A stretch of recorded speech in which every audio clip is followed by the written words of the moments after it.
I don't think anything puts the fear of God into the stars or the makers of Doctor Who more than the rumour mill. The Doctor Who rumour mill, that never stops turning, does it? And it's irresistible too, even in the fervour and the fever of a new season. We get that. We have to know, have to hear what everybody else is talking about. So when a positive motherload of fresh new rumours drops in the midst of the quietest time for actual Doctor Who news in probably 18 months or more, it's quite understandable that Doctor Who fandom is all over it like flies on you-know-what, John. I mean, back in the 1990s, before social media, there was a whole fanzine that was just called Rumours. And it got so big, the market for it got so big, you could buy it in specialist shops. It was about 99p, sort of stapled together, but it was just full of unsubstantiated, mostly rumours. I poured over every word of that. I think probably 2% of it turned out to be true. Yeah. Also in the 90s, when you had teletext, they also used to do that bit where it was the rumour bit at the top, and it'd go phone rumour chat on 0800 or whatever, and it would be like just an answer machine telling you Doctor Who could come back. And it's like, that's cost me £2. I've forgotten all about it. I used to scour teletext on ITV in particular, because they've got a sort of cult news page, and you could tell, Gary, as with a lot of places in the mainstream, you could tell there was a Doctor Who fan on staff there who would sort of put the flag up and wave it a little bit and say, yeah, we may have something here, and we just sort of flock to it. Most of the time, there'd be a new article every day. I think there was 3 articles a day. And of course, most of the time, there was no Doctor Who on there. But whenever there was, if I could have taken a screenshot there and then, I would have done, because we were like starving people in the dead of the wilderness years. Was this back in the old days when we believed everything we read on social media? It's pre. Well, I think we believed anything that the mainstream told us, which was probably up to about 5 years ago. Is that, because I love those features on the DVDs which talk about the old way of doing things. And there was that one on, was it CFAX? Is that what you called it? Was that in the days of teletext? Were those at the same time? That's right. That was the BBC's teletext service. Okay. And ITV had one called Oracle. And between them, they'd sort of cover it here and there. Sometimes there was something to read. Forums, of course, would take their place as the millennium dawned, and now social media and video platforms are here, and it's where this stuff can reach a bigger audience than ever, a hungrier audience than ever, which I suppose is where we come in, us here and you watching as well. Here on Type 40 Live and Type 40, I don't think we'd ever get around to talking about anything else if we went in on every single rumour or round of rumours that we hear or read. But there hasn't been many that have caught the attention or imagination in the last year or two than those that have been published to one platform just this week. I mean, make of that what you will about the times that we presently live in. I mean, I'm not actually a regular user of Reddit. I wonder if Russell T Davies is. If he is, I suspect he's sort of cussing under his breath right now. So I've been and looked it up. Reddit is what they describe it as a social news website and forum. It's been around, Charlotte, longer than you think. It was founded in 2005, but I don't remember ever hearing of it until a couple of years ago. But it says here that content is socially curated, which just means that anybody can post it up. Yeah. But it can be promoted by people who use the site. So you can sort of vote it up and vote it down depending on how likely you think any of it is, which is sort of fun, isn't it? It's interactive. Yeah, I think Reddit's become a little bit more known because in the last few years, actual people from shows and people who are making the products do go on Reddit. And it's known as they do these things called Ask Me Anything threads. So you will now and again get actually people in the industry be like, right, I'm this person on this show, or I'm this on this. Ask me questions and I'll answer what I can. So I think because of that sort of, people think it's a possible way to get closer. to people maybe making the show, or I know for games, a lot of developers who do games will sometimes go on Reddit and try and get feedback, like community feedback for, we're thinking of doing this. What do you think? Yeah. It's a more sort of instant way, if you want to use it for that it's a good way actually to sort of see what your fans or your sort of people who are really active on that site think about what you're doing a little bit, if you're brave enough. I think that's the main part of it, if you're brave enough to sort of go on it. So it's quite legitimate. It's feasible. I mean, Russell T Davies must know that Reddit exists, I would say. Gary he seems pretty clued up, doesn't he? Yeah. Sort of, about some things. That's kind of like not, I mean, even if you don't use Instagram or Twitter, I mean, you still know about it. You still know what it is. I'd like to think so. I mean, obviously times do change. I had no idea that it had got that sort of amount of credibility in its corner, Charlotte. I'd never heard of it until a couple of years ago. But it says here, but I had heard the term Redditors, and I'd wondered what it was, but it turns out that that's simply a standard user. So the idea is that Redditors can submit their content to the site in the form of links, text posts, images, or video content that can be voted up or down by other Redditors, by other members. And again, it says here, it's listed as the 18th most visited website in the entire world. So it shouldn't really be that surprising that it's got a sizable or growing Doctor Who presence, because anywhere where people can get together, we were just talking about Oracle and CFAX a moment ago. If Doctor Who fans can find that, they can certainly find something like this. Yeah, and the good thing is, like, if you want to discuss, let's say, you really want to talk about a certain episode, you could go on the one of the Doctor Who pages on Reddit and just put the post, and you could get other people commenting on it. So yeah, it's got its good bits, definitely, but like all things on the internet, it's also got its not good bits. So you just have to sort of be careful. It sounds like you speak with experience there. Do you use this site then, Charlotte?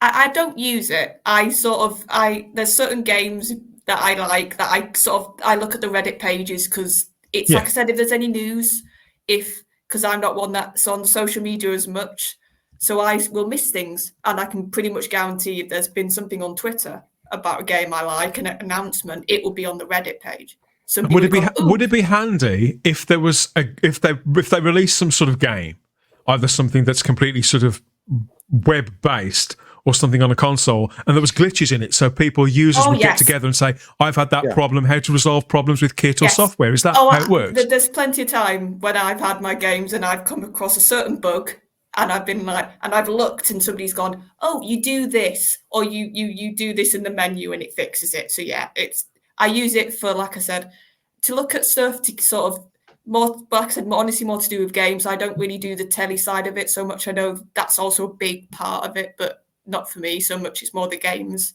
aspect of it. Ezra Goldstein's in the live chat and says, I did have Reddit, but I never really liked the platform, so he deleted it. Shah's in the live chat as well. Get well soon. Poor old Shah. She rang me up earlier on. She sounded rough as you know what. So I do hope that you recover. Nice to see Gary on tonight. She says, "Get better, Shah." She's logging in between naps. Bless her. And Ezra reminds there's something called 4chan as well. I've never really been sure what that was. David Mullen says, spent some time on Reddit, came to dislike the culture though. So it sounds like it's a place that's got its own identity, got its own vibe, and it's either for you or it's not, John. I mean, it's the same with any social media platform, I suppose, isn't it? I try with Instagram, but that doesn't really work for me. It's probably the same with this as well, isn't it? Yeah, I was on it a few years ago, but there was so much. I literally was getting bombarded by so many notifications every minute. I stepped away from it, but it's a big fan thing. And like Charlotte was saying, it's for gaming. It's massive, isn't it? There's a lot of the headphone companies for like gaming and stuff. They now use Reddit and Discord for like their help service and stuff like that. So it's quite big for those sort of things. Gotcha. Well, a few days ago, a huge-ish list of possible Doctor Who spoilers emerged on Reddit. And this does happen quite regularly, but this one has really, really travelled. And it was posted by Fluid Bell 895, labelled spoiler, series 15 leaks, some small, some major, so beware. And our friend there, Fluid Bell, goes on to say, these are the latest leaks I found online for series 15 from various sites. So they've actually grabbed all this from different places and put it all on Reddit. Some are rather small, some are huge, so beware. I thought we could go through this and between us judge which ones we think are more feasible, more likely than others, which we can discard, or which we can vote up or vote down, Gary. We can have a bit of sort of interactive fun. Now, full disclosure, Dan, I will say that John and I actually came up with 3 of these rumors last week. We're not going to tell you which ones they are. That's going to have to be for you to decide. We floated those out there just to see if they'd get any traction. So if Doom gets mentioned, we know one that's definitely you. Well, right? that's from Richard Brooks is working on the Doom. Oh, he's working on them. Okay. That's right. Absolutely brilliant. Vanessa says you can turn off notifications for Reddit. So I think she's voting the whole thing down. Oh dear. So yeah, let's get stuck into it. Let's waste no more time in looking at the very, very first one. And this one, right at the top, says that so for the next season, Ruby won't be travelling with the Doctor for the majority of the season. The claim is that she'll appear throughout, including a Dr. Light episode where Ruby will be working with Unit, but that she and the Doctor will reunite in the finale. So rather than sort of clumping her together the way that they did Martha in series 4, just a couple of episodes with her in the middle, the idea seems to be that they will sprinkle little bits of Ruby Sunday, played by the fabulous Millie Gibson. They'll sprinkle her throughout the season to make it look like she's more a presence than she actually is. There, Charlotte. I mean, in some ways, this doesn't seem that different from stuff that Russell T Davies has actually admitted himself. But tactically, if they position her in certain places, I mean, what do you think? This does sound pretty likely to me. Yeah, this is one that I think some of these are sort of very educated guesses, and they've looked at information that's sort of been said or hinted at, and this feels like one of them, because Russell at Comic Con was like, oh, Ruby's in season 2, but he didn't really say how much she was in season 2. And the vibe I got off him was she's not a full-time companion at all. She's sort of going to be this sprinkling, like you said. And if there's enough story, this could work. The only sort of risk this has, if it's not weighty enough, these bits, if she does feel almost like an afterthought in the season 2, that's the sort of worry with the way he wrote some bits of season 1 right now that this has got. But if she's got a good enough storyline, this could work. Definitely it could work. But you've got to think of the flip side. Those first few words, John, Ruby won't be travelling with the Doctor. That's a very sort of precise difference to make, isn't it? Actually travelling in the TARDIS, it's a different prospect, isn't it? Because the unit team members don't travel with the Doctor, do they? No, they don't. It's one I can see being true, and it's when you talk about, in the current government, they're talking about deficits and whatnot. It's all clearly gone on the unit wage bill, isn't it? They seem to employ everybody. Starmageddon takes Doctor Who. Kate turns up and she goes, "Oh, you sold the Doctor an apple once. So do you want to come and work for Unit?" It seems to be any loose connection to the Doctor gets you a job, but it's like she was only traveling with him for 5 minutes. You know what does grind my gears though, John? Now, on the last season, we got 2 Doctor Light episodes. Really, let's be honest. There was 2 Doctor Light episodes, one after the other, because Ncuti Gatwa was still working on Sex Education at the time. There's only 8 in a season, and here we are with the possibility of another Doctor Light episode now. I think this, he's not on Sex Education anymore. I think another Dr. Light episode is taking the slash. I mean, Gary, what do you think? Well, I mean, this rumor brings up a lot of, I agree. Dr. Light is what you kind of zoom in on and you think 3 episodes now out of 16. I'm not really sure. In the classic series or even in the new series, when a companion left, it was either tragic or bittersweet. Even if they went on to a nice ending, it was bittersweet because you'd never see them again. But now it's like even when their stories resolve, they're not fully over. This to me would be kind of like well, first of all, as John said, I really want to know the skill set that she brings to getting through the excruciating recruitment process at UNIT. What is she going to be doing at UNIT? I can't figure that out. And this is the kind of, I thought this is kind of like after Sarah Jane left at the end of Hand of Fear. This is kind of like if in The Deadly Assassin, we kept cutting away to scenes of her trying to get back to Croydon. Yeah. Because we just kind of had to keep up with what was going on with Sarah. Yeah. It's like if she's gone, it's sad, but they're gone. And don't forget, RTD explained to us in the final episode of last season that she is very, very normal.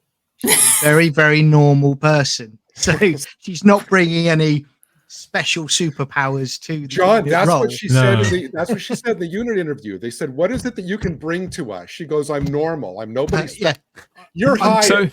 So she's not dogs. a computer programming expert like Mel. She's got no badge for mathematical excellence in the way that Audred did. She hasn't got a photographic memory or anything like that.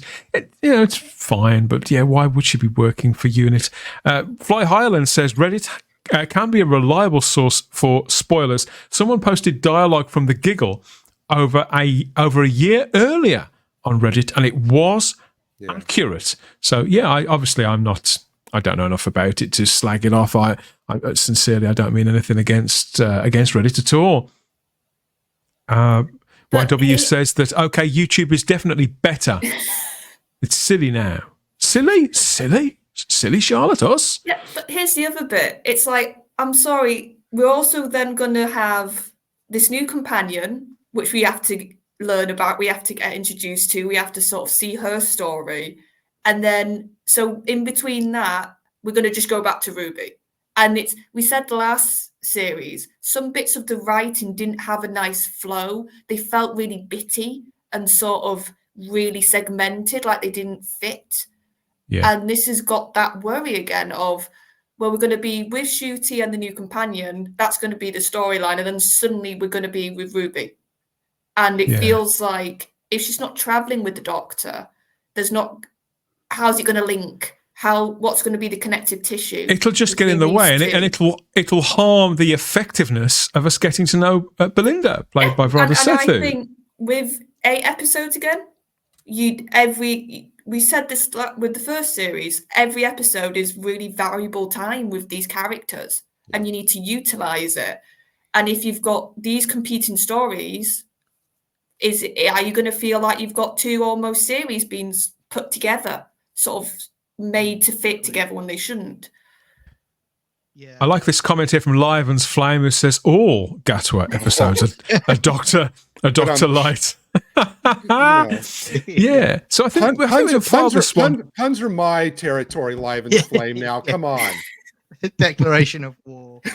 I think we can put this in the probably pile, can't we? It doesn't sound that unfeasible, but this one did surprise me. The next one, it says the series will include 1 returning monster, but no Daleks or Cybermen.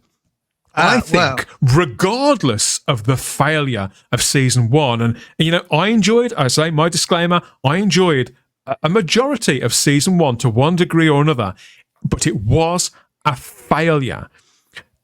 And to do another season with no Daleks and Cybermen in, I feel is ridiculous. It's next to suicidal, John. So I was shocked to see this. I'm hoping that this isn't right. Over to you. Yeah, I mean, firstly, I just want to say that artwork is superb. I've always loved it since it first appeared in Doctor Who magazine. So credit Issues to you for putting 180, that up. issues 180 and 181. Yeah, I always wanted that in an episode. Yeah. And I think my problem with it, and I think I might have said to you, Gary, previously in a private chat, I'm at a point now with it where, because they've gone so far off the deep end with the fantasy side of things, Yeah. I don't actually know if I actually can see the Daleks and Cybermen working in this universe with this current era of Doctor Who. Yeah. And because these are sci-fi characters, but he's pushing more deep into the fantasy realm. Their development there from start to finish was very much hinged on scientific advancement. Is that what you're saying? Yeah, exactly right. So I can't see them fitting now, and he's created his own problem, really. And the way it is at the moment, I don't want to see him. I want them left out of it, because I don't really want to see a returning monster that I might have enjoyed in an earlier story either, Gary, if he's going to ruin it the way he ruined Sutekh. I mean, but generally speaking, putting that aside, one returning monster per season is fine. This is Doctor Who. It's a show with legacy. Why not? In theory, I'm not going to complain at that. Are they counting? And this is a serious question. Are they conceivably counting the fact that there is at least one Silurian in the Christmas special? As no, seriously. I mean, if the Christmas special is part of the series, would that count as the returning monster? They tend to be their own things, the specials, the Christmas ones. They tend to be. Yeah. Yeah, so that's how I'd taken it. Anyway, I mean, we could debate which monster it could be 60 years worth of the show from now to Kingdom Come as well, couldn't we? So that feels like a bit of a dead end. I think that's pretty likely, because that does tend to happen.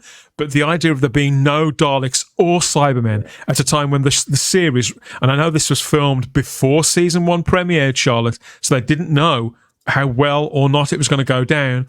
If there are no Daleks or Cybermen, they've shot themselves in the other foot for a second season running here. Yeah, because I think Moffat said this, didn't he? Like, having a Doctor against a Dalek or a Doctor against a Cyberman sort of makes them feel more doctory. It's a weird thing to try and explain, but it's because they're such an iconic villain. And it's not just that. I find Dalek, when they're written well, Dalek episodes with Doctor, some of the most fascinating ones, because they're not just an alien, they're not just a villain. There's a real personal edge to Daleks, especially because of the Time War. So if I think back to some of my favourite New Who Doctor moments, a lot of them are Dalek sort of related, whether that's Eccleston in that first episode, whether that's Matt in Victory when he first sees the Dalek. And there's so many other moments, because they're such a heavyweight, just for, like I said, icon, sort of the icon thing. But more interestingly, the Daleks tend to bring out the more dark side of the Doctor. The Daleks seem to bring out the more vicious side of the Doctor.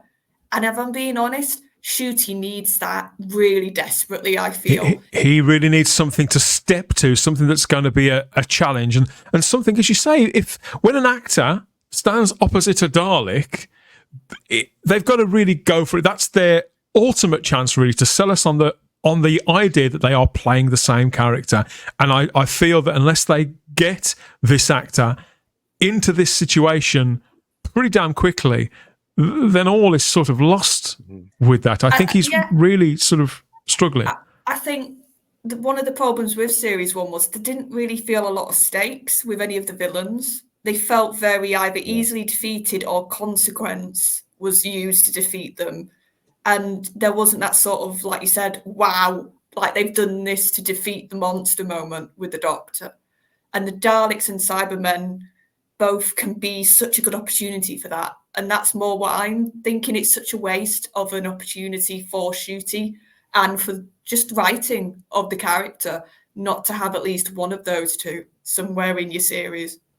Yeah, that does seem to be the general impression I'm getting from the live chat as well, Gary. Don't they have to use, maybe I'm wrong, the Daleks like once a season to maintain the license or something like that? That's been repeated for the best part of 20 years since the series come back. It's not actually true, though. Oh, okay. It's one of those sort of popular myths. It sounds good and it plays very well on forums. People like that, but it's never been true. It's never actually had any basis in fact at all. But yet everybody believes it. I believed it until about 5 or 6 years ago, and I was put straight in no uncertain terms.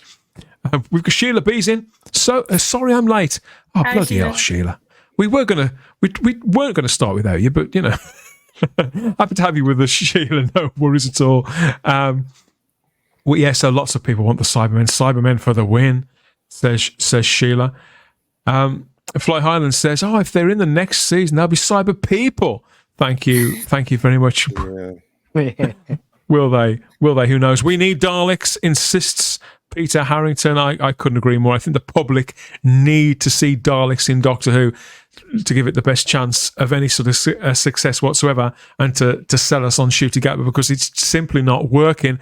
The next claim in the list of these rumours from Reddit is that series 15 will continue to lean into fantasy. This is something that Russell T Davies has expressly stated. Yeah. So I don't really think this is up for debate, Gary. I think clearly some of us are more comfortable with that idea than others. If this means more Goblin songs, I'm all for it. There you go. So we've talked about this. We've talked about this several times, Charlotte, haven't we? And it's horses for courses, really. It's up to Russell. He's a big boy. He's written a lot of TV. He's got to sell us on this, and for the people who aren't enjoying it quite so much, he's got to find something in there that they can enjoy. Yeah, and as somebody who quite likes fantasy, that's sort of my go-to for TV. Me too. Books. But I can agree. I think you have to be careful. You have to sort of, and Moffat, I do think at his best, was probably one of the best writers for this, that you could get an idea which comes from fantasy, but give it that sci-fi sort of edge, or give it that sort of slight sci-fi explanation. The idea of the Weeping Angels, the look of them is quite ancient looking and almost mystical. But when you think about how they work, that's a really clever sci-fi idea of not blinking. So that's both those sort of two worlds nicely working together. It's if he can do it, basically, I think, is the real question for this. Yeah, let us know what you think in the comments, as always, about that. It could be something to put a poll up about, really, couldn't it, John? Because it's something that people are finding divisive. Yeah, I'm not digging the fantasy element of it, especially where... the direction that he seems to be taking everyone down, it's just not for me at all. But then going back to basics, I'd rather just have monsters. With season 1, we didn't have many monsters at all, did we? When we look back at it. So, get kids scared behind the sofa again. I mean, it was always the talk about Doctor Who. Just start working on those basic things again. Scare little kids. That's what kids want, I couldn't agree more. Shah reminds us that fantasy is such a broad term, and the two genres could blend beautifully. They have before. I think Doctor Who has always blended the two. I think Doctor Who itself is a fantasy show and not a science fiction show. It's a fantasy show that tells science fiction stories and horror stories and adventure stories. And I think that they are perfectly natural bedfellows. But I'm certainly not going to cry foul at anyone who would prefer the more sci-fi angle. I think if you lean into it too much, I think it's a very precise balancing act that you've got to pull off with this, because the Doctor himself is a scientist, at least some of the time. And more sci-fi themes, says YW. So there's another vote for that there from them. Moving on, we've got another one, which I think we know the answer to this one as well, but it is in there. Episode 2 will take place in 1950s Miami with a focus on the paranormal. Again, you could argue that is fantasy, the idea of the paranormal. This is the one that we saw them shooting. They're shooting Gatwa again with Verada Sethu, who we now know is playing Belinda, the new companion. That's definitely 1950s gear they're wearing, Gary. Yeah, and I was just thinking, if this is episode 2, this follows the RTD pattern of having the first episode set in the present, the next one in the past, or some kind of, combination like that. But no, I was interested in this episode from the first moment I saw these shots. Looks interesting. Yeah. What do you think? Because Miami, I associate Miami with, well, I'm 40, so I associate Miami with Don Johnson, rolled up sleeves in suits and shoes, espadrilles with no socks, and sports cars. Is Miami associated with the paranormal in any way? Is it like a haven for ghost stories, Gary? No, I think maybe only, Key West is probably the part of Florida that is really paranormal, but because the people that live there, no, I'm kidding. Key West is a great place. I was trying to think about like tropes. It's like UFO tropes. I don't know. I know the UFOs was 50s, but not so specific to Miami. Maybe it'll be something like that. Yeah, it's I don't it's Area 51 type of thing. I don't know. Yeah, and it also makes me think the way they're kind of going with it, they're riffing off a bit of the Back to the Future style with it as well. With the looks, it's just got that feel to it for me. So, I said before, if there are monsters in there or there's spooky scares, I'm all in for it. Bring it on. But so, John, are you saying that Shooty's going to be up on stage with a guitar? Like Johnny Be Good or something? Okay. Yeah, he is absolutely. And then he'll do a sequel in the following season. Oh, good Lord. I've got some more comments here in the live chat. Stephanie Barrett says the problem is Russell T Davies so far has used the lean towards fantasy as an excuse to not think up explanations and to tie up plot lines due to having lost a lot of his imagination. Well, he's promising answers, isn't he? And obviously not delivering. Shah says, look at those two. They're great to see. It's so pretty. I mean, I love the period stuff, and this particular sort of look, those bright colours, the 1950s. This is generally something that I would be really interested in, Charlotte. And I like the paranormal Doctor Who stories as well, like the sort of horror of Fang Rocks, Image of the Fendel, things that lean into that. I always really, really enjoy that stuff. So I'm looking forward to this. Well, I said before, I like this idea that he seems to be doing again, and I hope he does a lot better, of more contemporary historicals. I think, of course, we said before, you need variety. So you do still need your sort of Shakespeare's and that sort of end. But I like this idea of actually, let's go a little bit more to more modern history and let's explore more cultural stuff and sort of other parts of history, which usually you don't instantly think of. And that's what I hoped we were going to get with the Beatles episode. And I found very lacking because the Beatles were just set dressing. And I felt like the whole time period was a little bit hardly touched upon. I never felt like we were in the 60s for longer than about 30 seconds. Whereas, Remembrance of the Daleks wasn't perfect, but that managed to convince me that I was there. Yeah, so if he can do 50s and make me feel like it's the 50s more than just the costumes, this could be loads of fun, I agree. And this idea of paranormal, especially with it being in commas, it sort of could mean anything. And if that is a bit of sort of, let's have a look at ghost hunting and that whole sort of idea, then you could have real good fun with this. This is a good concept, I'm not going to lie. Do you know what's just popped into my head about this one? I'm calling it now, but I think this one's going to be a musical one. Well, I think it's Grease 50s. That was also what popped in my head. Grease is 50s. Well, they look like in the would you call that a zoot suit that the Doctor's wearing there, and certainly that dress. That's not a zoot. Zoot suit is more the striped kind of with the hat and the I see type of thing. But it does look like they may have been out to a dance. there, or is that just me thinking to Delta and the Bannermen as a point of reference? Well, her dress makes you think of almost like a school prom. If you think about, like I said, Grease and what the girls were wearing in that movie. Yeah. I'm calling it now. That's the musical episode. Yeah, maybe. Yeah. So far, we haven't really read that much that we didn't already know or have our suspicions about. I think we could make educated guesses on, or things that Russell T Davies has admitted to. So I think, well, okay, Reddit, tell us something that we don't know. Makes me think of Dak. Says Gallifrey. Angel Cheryl. What's Dak? I don't. No idea. I have no idea. Have to let us know what Dak is, Cheryl, there in the live chat.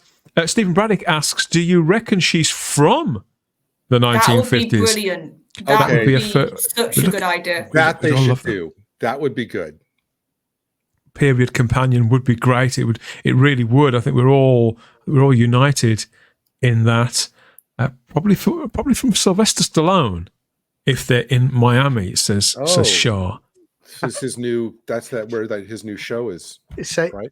Yeah. So Shah sort of saying this is good. Shah sort of saying this is going to be a Doctor Who, Sylvester Stallone, the specialist spin-off. The two crossover. I think she means that's what they're running away, perhaps, from Sylvester Stallone. Divining Dragon says the musical is possible. Russell has promised more music.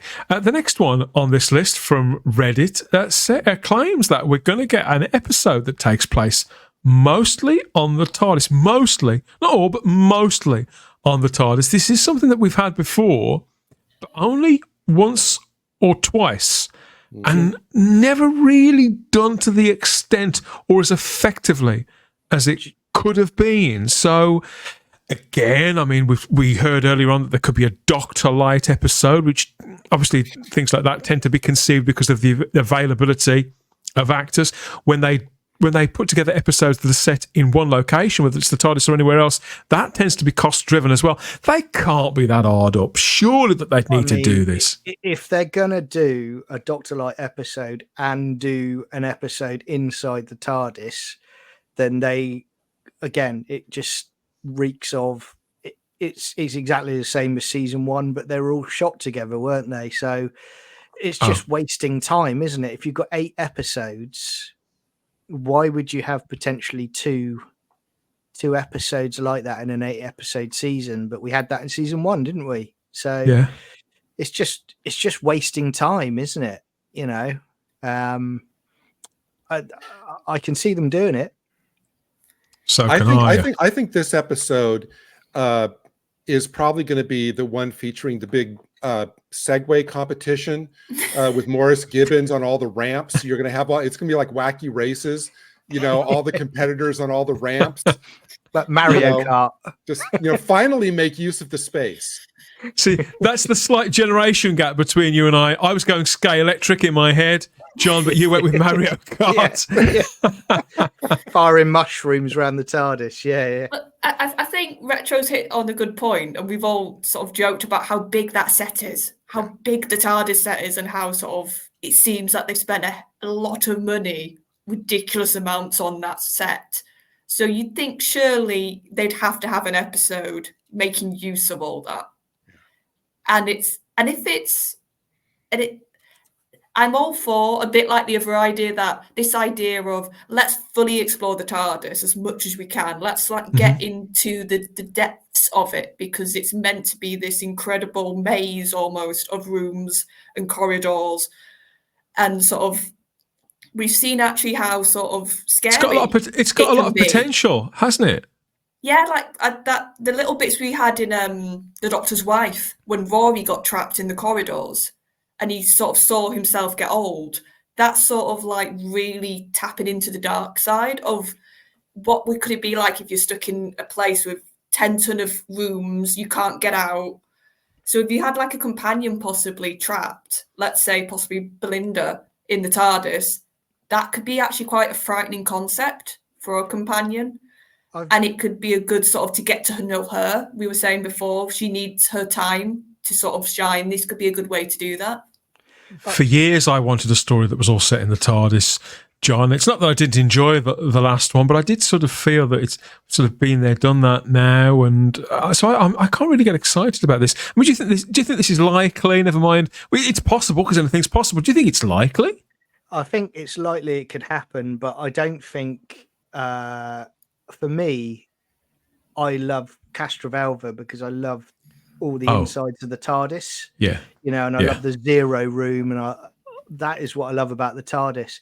We've like Charlotte said, that was far more effective than Journey to the Centre of the TARDIS, in my opinion. Exactly right, and I think we've never really had someone like that. If they did that, I'd be up for that, definitely. But I don't think we're going to get that. I think we'll probably end up getting an episode just in that one set, pretty much, with a few extra shots. That's just my thinking on it, really.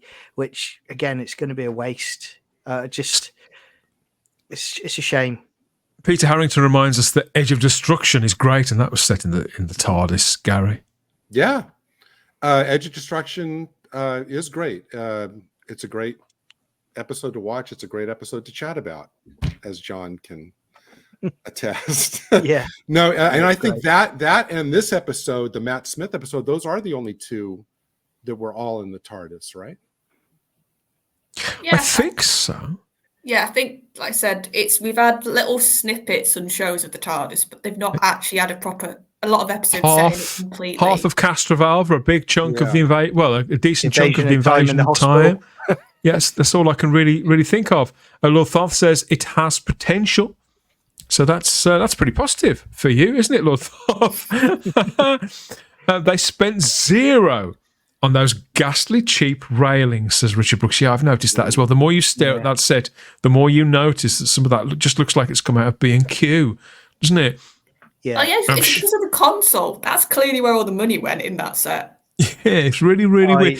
Because it's the console draws the eye, and it's only after you've looked at it for a few months you think, hang on a minute, I'm sure I can see. I've seen some of those in the shop. I still think the Matt Smith Capaldi interior and console is the best they've done since it's come back.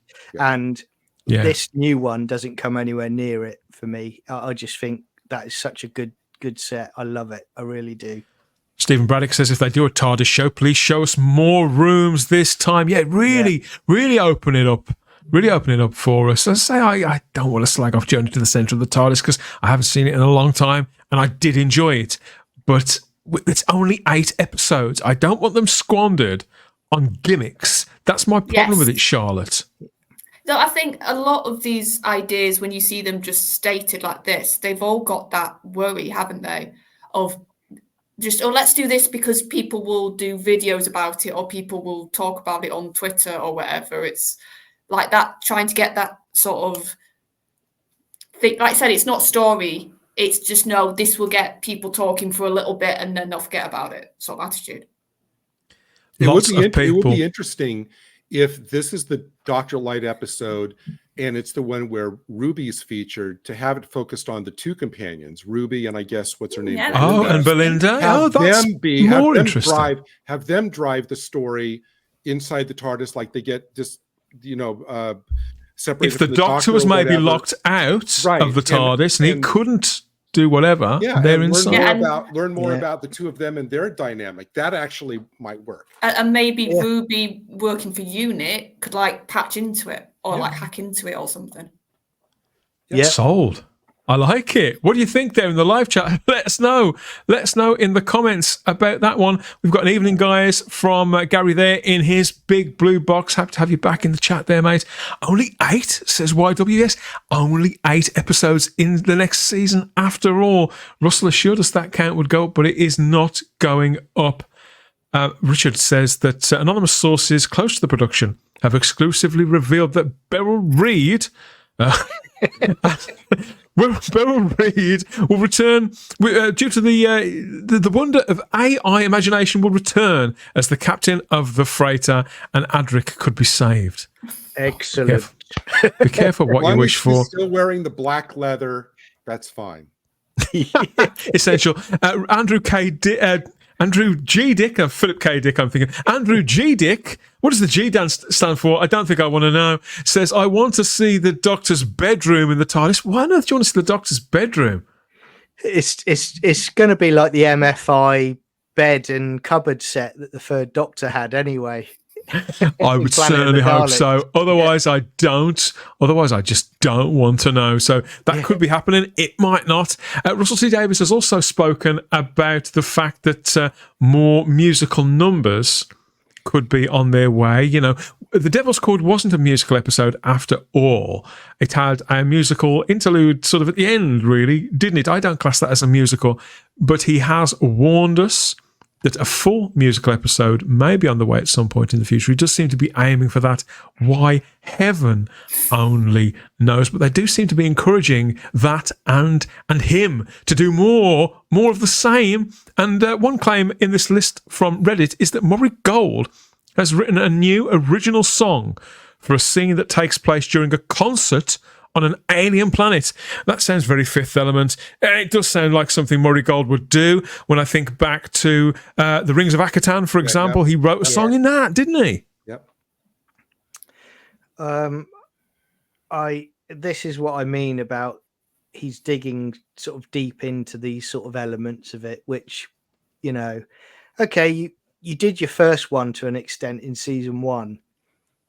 Why are you then going on this journey again with it? Because people don't want it. You know how the last episode in season 1 was panned by a majority of people.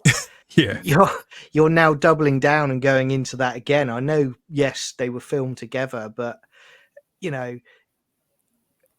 people can get to a bit of an overload with it. I mean, yes, you've got Strictly on a Saturday night. That's for dancing. That's for the musical side of things.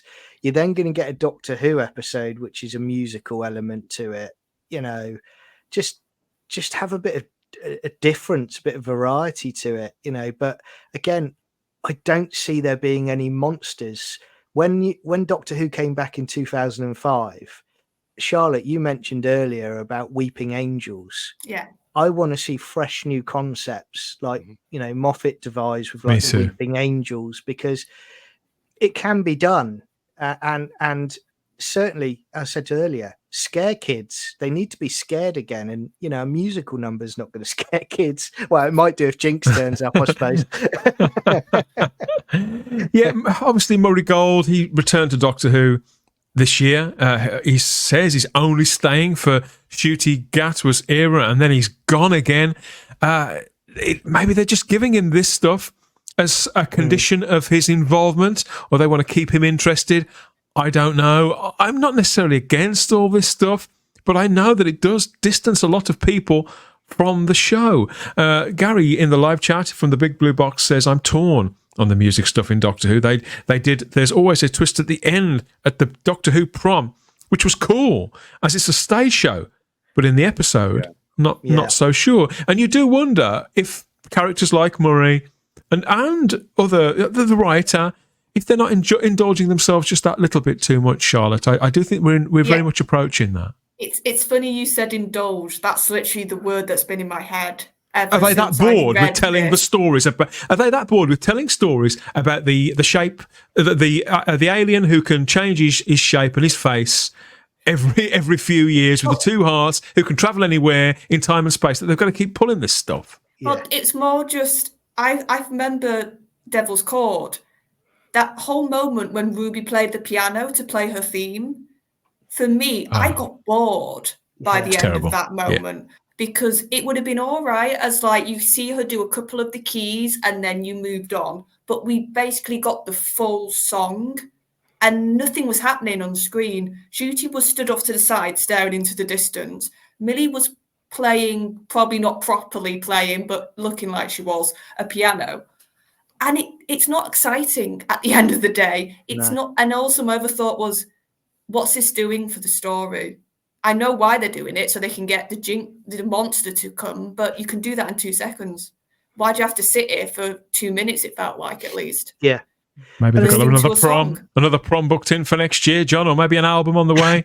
Yeah, exactly. Yeah. I think for me, I mean, when you talk about fantasy, go down the Grimm's fairy tales sort of route. Go down that. That's what I'd love to see. You know, go down the folklore route. You know, and really dig into that, because that's what Doctor Who does brilliantly. And you know, there would be so many good stories if they were to draw on that sort of element, really. But because those stories, like a lot of culture and heritage, they come from somewhere historical, so it does tie in to Doctor Who's USP, its appeal. So I think it's there if they mine for it, but they don't seem prepared to do that. It seems to be all just bang, bang, bang, bang, bang, and I know that's probably the nature of 45-minute episodes, but in that case, do it sparingly over the entire season rather than just kind of one and done's with the things that they are running through entire seasons. I think are very misjudged at the moment. I think the only thing that I'll allow as a dance maneuver in Doctor Who's history is the Daemons with the Morris dances. That's it. No. That's as far as I go.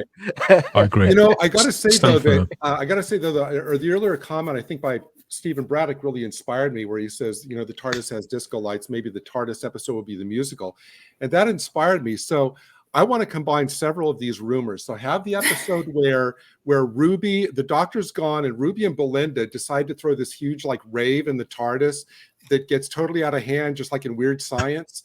You know, and all these monsters and stuff invading and the space and everything, and they're running around dealing with it. They have to call a unit in and just keep it all in the TARDIS. That might be something. Yeah. Wouldn't be Doctor Who, but it would be something. It certainly would be something. Stephen Braddock says, remember when we had Zygons, Kralls, Mummies and Crinoids? Happy days, one new monster after another. We barely got anything this year, did we? But we did get plenty of Murray Gold, and there's more from him on the way. So it seems, and more rumours as well, courtesy of Reddit, us wading our way through everything that's come out from the social aggregation site there, Reddit.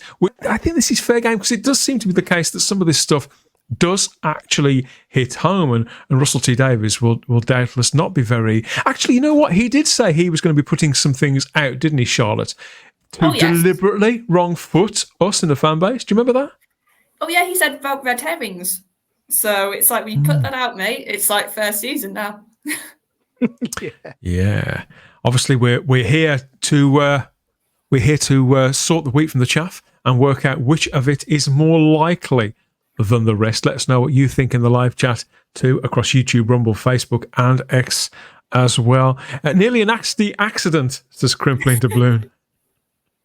What, you, or was that Mr. Pertwee? I don't know. Let us know. Let us know what you think. And Peter Harrington recommends a pint of courage. Do they still sell that in the pubs? In a few, I think, don't they? Well, down in Dorset, you know, but we're still in the 80s, so...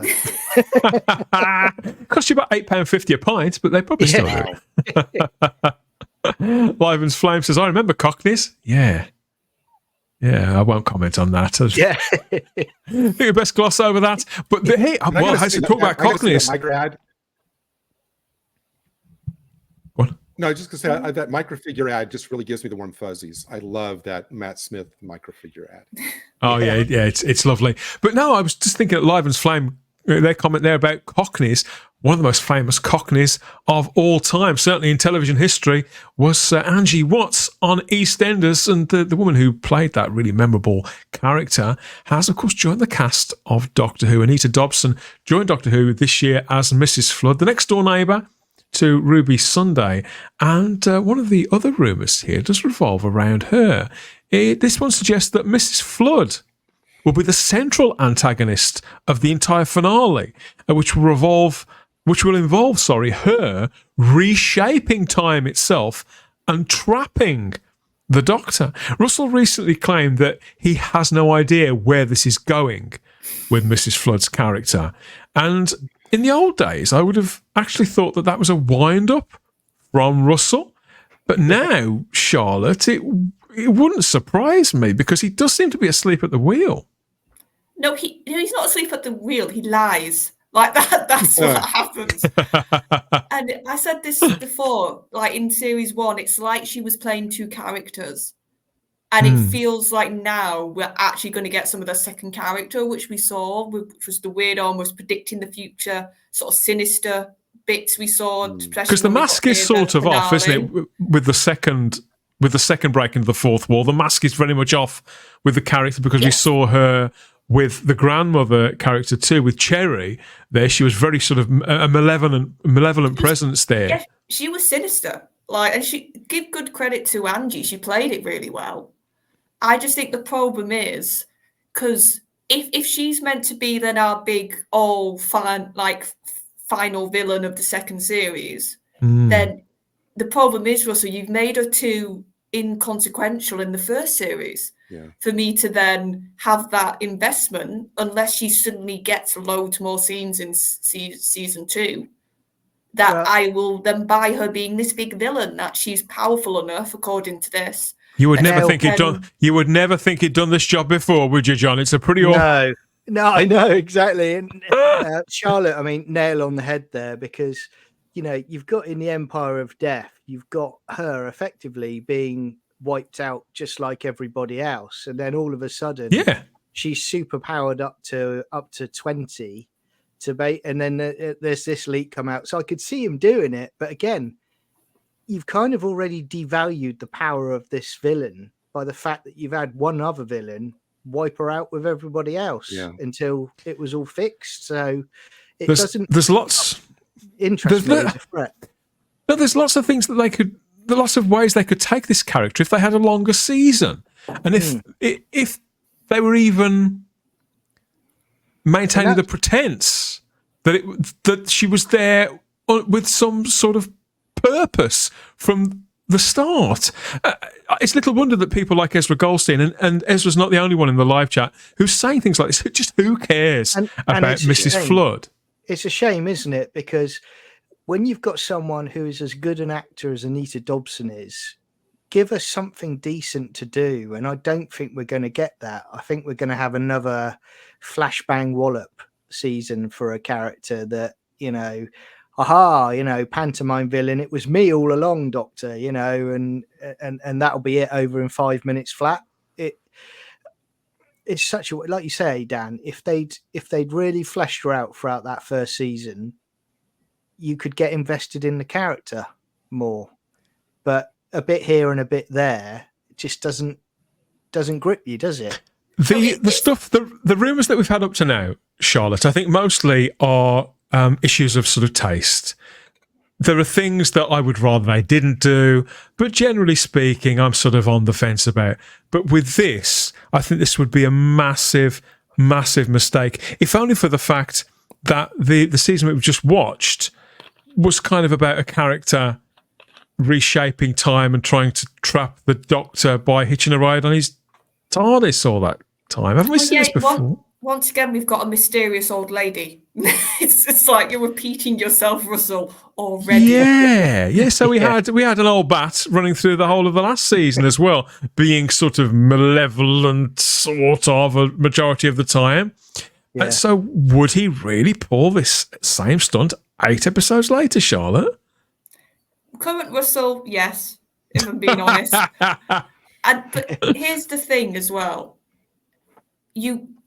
If she's this powerful, like I said, then she's not human. Then that's to me, this is telling me she's an alien of some description. So why then have the stupid pretense of her being that nosy neighbour, which we got originally? She can't be a god, because John's right. She can't be a god because she turned to dust just like everybody else at the conclusion of Empire of Death at the will of Suter. She's an alien then, that's my feeling. She's something otherworldly. But yes, she can get wiped out like everybody else. Yeah. But she could be a Time Lord again, I think. I do think he deliberately put the outfit on of Romana to try and do a red herring there to tease people. Oh, look, you're going to think Romana's coming back, but it's not going to be Romana. It's going to be a completely new character. Yeah. Wasted, says Peter Harrington. Lee Smith says Mrs. Flood is a muddle puddle. Puddle Puddle, that sounds like a little village somewhere near Crinkley Yeah, Bottom, doesn't it? it does. A waste of a talented actress. It is. It's starting to feel like this is a massive waste of somebody who is undoubtedly still a very strong character actress. And here she is in Doctor Who, and they're not getting the most out of her. Please, no more space gods. Please, Matthew Pounder, Gary. It's people have just had enough of it already. Well, and it seems like, if I'm correct, remember correctly, this character hasn't even met the Doctor yet. So Russell has put her in this kind of parallel kind of narrative track that, people who want to watch the show, as John says, where are the monsters? People don't really want to see all the domesticity at this point. And if she like bubbles along disconnected from everything for the season and then just pops up as the big bad in the finale, that's not good. That's not dramatic build. No. And do we need, I don't know about anybody else, but I am getting tired now where the big bad finale where the whole universe is going to implode and blah, blah, blah. Can we just scale it down a bit, and I think that big bads were effective when you've got a 13 episode season. Yeah. When it comes to an 8 episode season, I think that they are stifling the natural arc of a run that is that slight. I know that 8 episodes is more than a lot get, but it's really compromising this show because the current format is neither one thing nor the other. Mm-hmm. Yeah, totally. I think in many ways I'd respect them more if they actually came out and says, you know what, we're due to the budget, we haven't got these 2 series. This is one season. We're putting it all together as one block. That's your season, and then we have to wait for another season. I'd respect them more because, like you say, they can put more of a story arc in for the characters. They can develop characters more. But like I say, 8 episodes and you've got 2 Doctor-like ones. It leaves you very little time to develop people, doesn't it?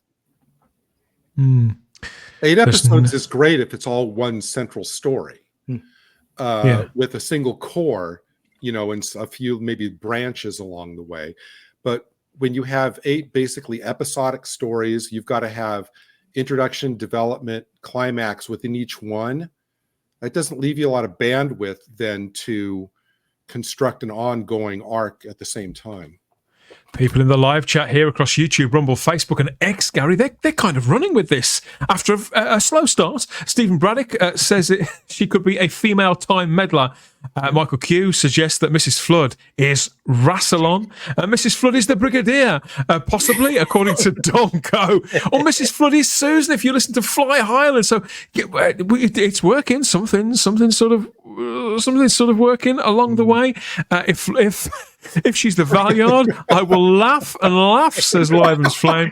And Simon Ashley simply asks, when is the Mrs. Flood action figure coming out with that sort of cape, a plastic cape, which would have been similar to the Star Wars figures, I'd like to think, way back in the late 70s. Domgo says, if you can't excite an audience with the return of Sutekh, forget it. It's over, Russell. Please go away.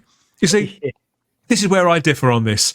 Russell did excite me, and I'll state this, a lot of people were very, very excited by the return of Sutekh when it was revealed in The Legend of Ruby Sunday.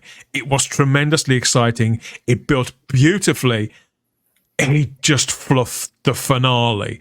But I do agree that once you fumbled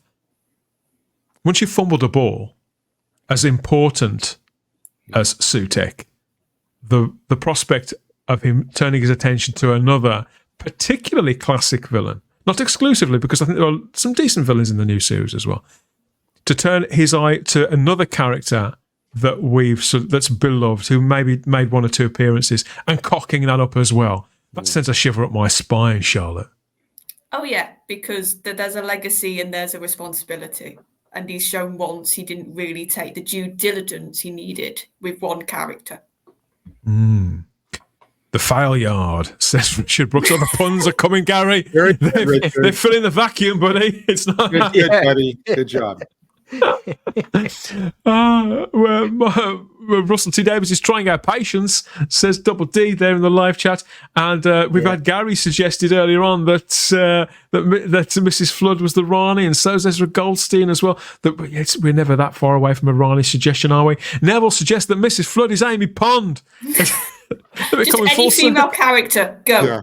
Yeah. Mrs. Flood is the master. I'm predicting right now that Mrs. Flood is Dodo. That's my prediction. Yeah, exactly. Well, one of these is bound to hit the bullseye, right, Russell? And then he'll watch Type 40 Live, take the idea, because he obviously has no idea who this bloody character is. So he'll get the idea from everybody in the live chat here, and he'll claim it as his own. And people will say, where's the Type? You go, Type 40 Live? Never heard of that show.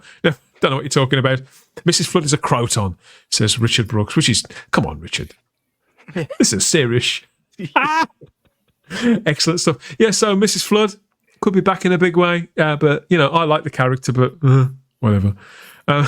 They're still coming. Mrs. Flood is Chameleon. I think that has to be the last one. Okay.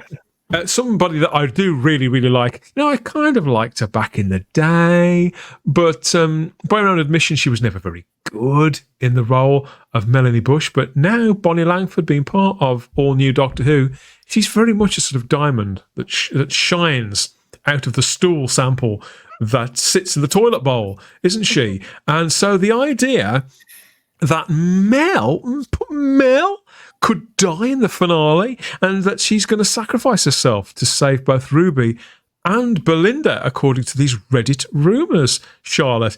Would he? Could he dare, after making us love her over the last, say, year or so, and showing us too how great Bonnie Langford actually is in this role now? Could Russell T. Davies really kill off Melanie Bush? I can remember, was it in the lead up to series 1? He kept saying, "Oh, you're going to cry. You're going to be upset." So there was we cried, all right. Oh yeah, we all cry for multiple reasons, especially after Rogue. No. So I think he would do this. I really do, just so he can sort of have that sort of shock. Like, I can picture it now, all the people who somehow managed to watch the episode on YouTube and put it up as a video. I can picture that happening and all their faces just being like on the floor. And that's why he'll do it. And I'm sorry, because he's admitted that he's doing stuff for online content. And this is what you do. You get a beloved companion, especially one like you said, that actually has done a good enough job, actually quite a good job of making more sort of full and feel more alive again, and actually be a highlight of that first series, especially near the finale. She had some of the really good scenes and sort of stole the show, honestly. Because he's putting so much work into the character. I do think that one of the ways in which we are seeing the Russell of old is in the development of Mel. I think he's being very sensitive, considerate, mindful of the character, and the fact that he has Bonnie Langford, who can now, she can pick her projects, that woman. She's incredibly famous in Britain. And I think that Russell knows he's got to deliver for her. And so whilst I don't want this to be true, it's creeping up on me, John, that it probably is. Yeah, I think it is, and I saw in the chat that it's gone. I think it is Fly Highland said it as well, but I've got a feeling that he'll do it, and then like they do in New Who, that they bring them back. So it'll only be a short period thing. I can see that happening, but if you're actually going to do it, I would much rather that they had Mal traveling with the Doctor for the entire season. Yes, good point. Build that relationship, and she was great in those stories she was in season 1. She was the standout, as we've said before. But I think for new audiences who don't know the history of Mal like we do, it's not going to hit unless you have Mal traveling with the Doctor throughout that season in every episode. Because I think when it happens, that really does hit people. I can see him doing it, but again, I think it's going to be a case of they're going to rush it. She'll turn up in the finale, and then it'll be, oh, poor Mal, when it's happened, and they haven't given people the time to deal with that. Peter Harrington feels that she's been wasted because obviously those stories that she's been in have been populated by quite a lot of other people.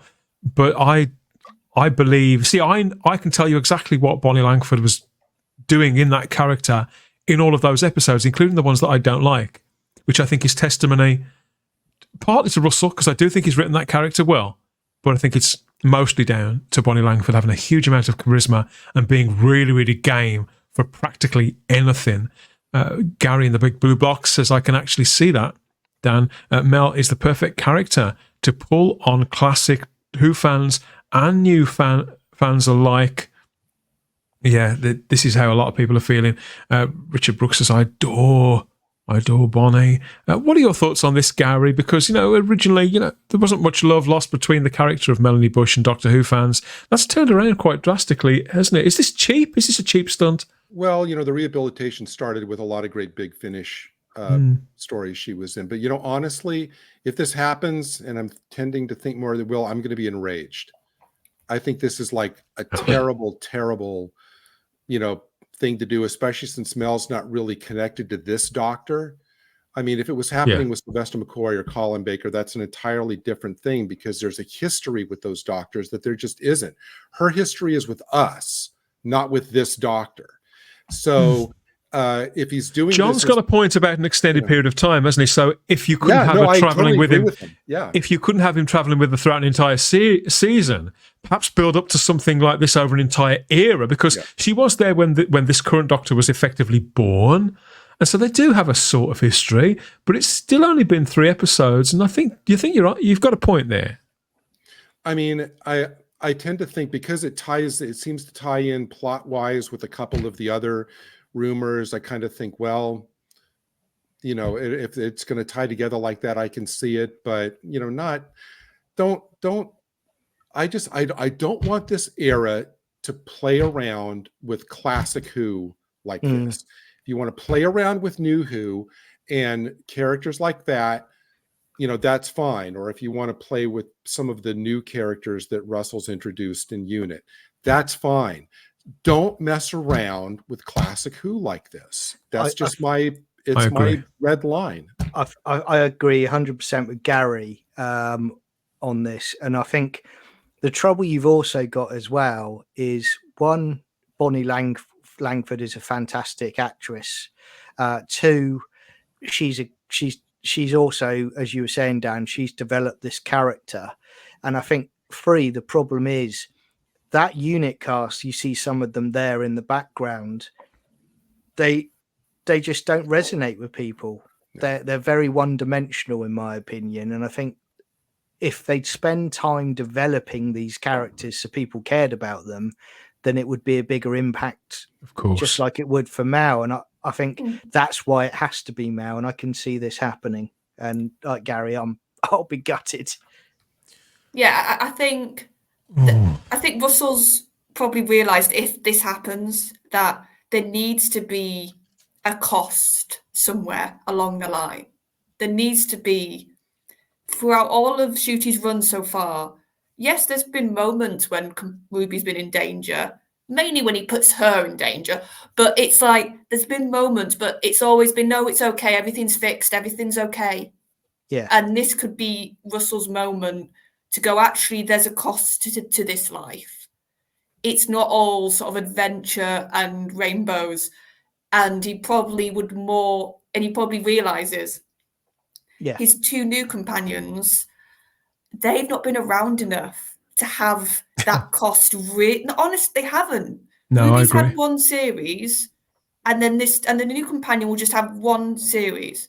So if they were to die, yes, some people would be upset. I'm not denying that, but it wouldn't be that sledgehammer. And I think this is what if this happens, this is what the aim is. It's that sledgehammer moment of, like, in the first run when Rose got separated from the Doctor.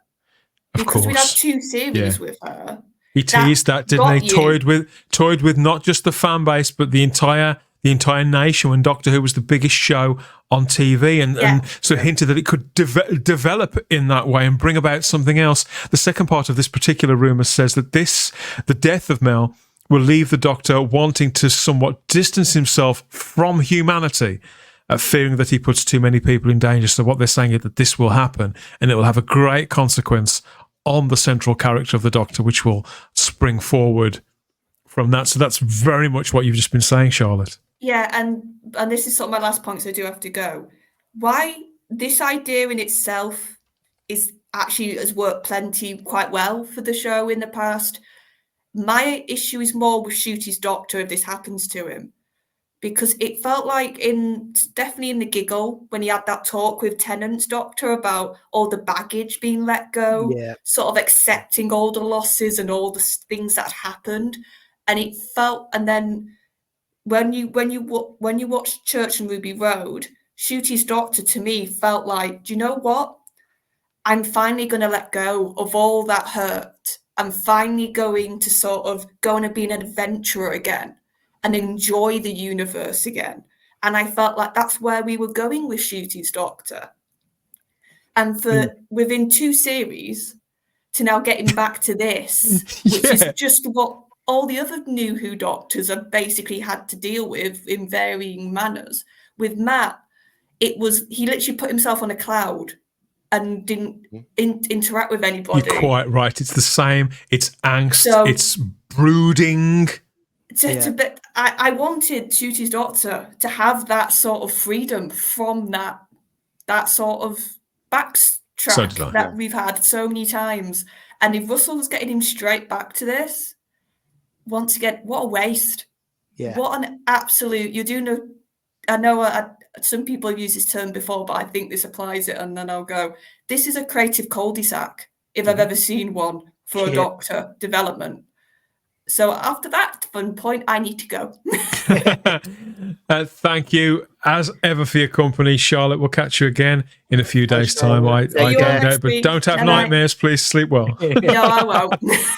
Bye-bye. Bye-bye. I agree with everything that Charlotte's just said. And I mean, in all truth, for somebody like Ncuti Gatwa, who's never played the Doctor before, Charlotte's absolutely right. We've seen this, we've heard this before. Ncuti's never played this before.